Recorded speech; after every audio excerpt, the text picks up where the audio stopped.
väga loodan, et te olete näinud õpetaja Pauli üleskutset selle kohta, et 22. novembril toimub võlgnevuste likvideerimine. Aga kui mina kolisin meie uude renoveeritud koolimajja, siis viskasin ära kõik vanad päevikud ja kui pole päevikuid, pole ka võlgnevusi.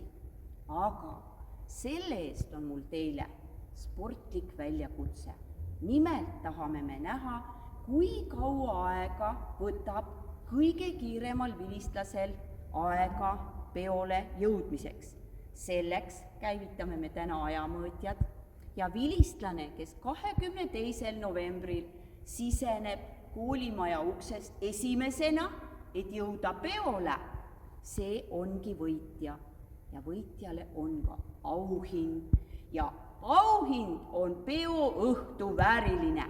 Nii, ja nüüd käivitame ajamõõtjad. 3, 2, 1. Läks! Kohtumiseni!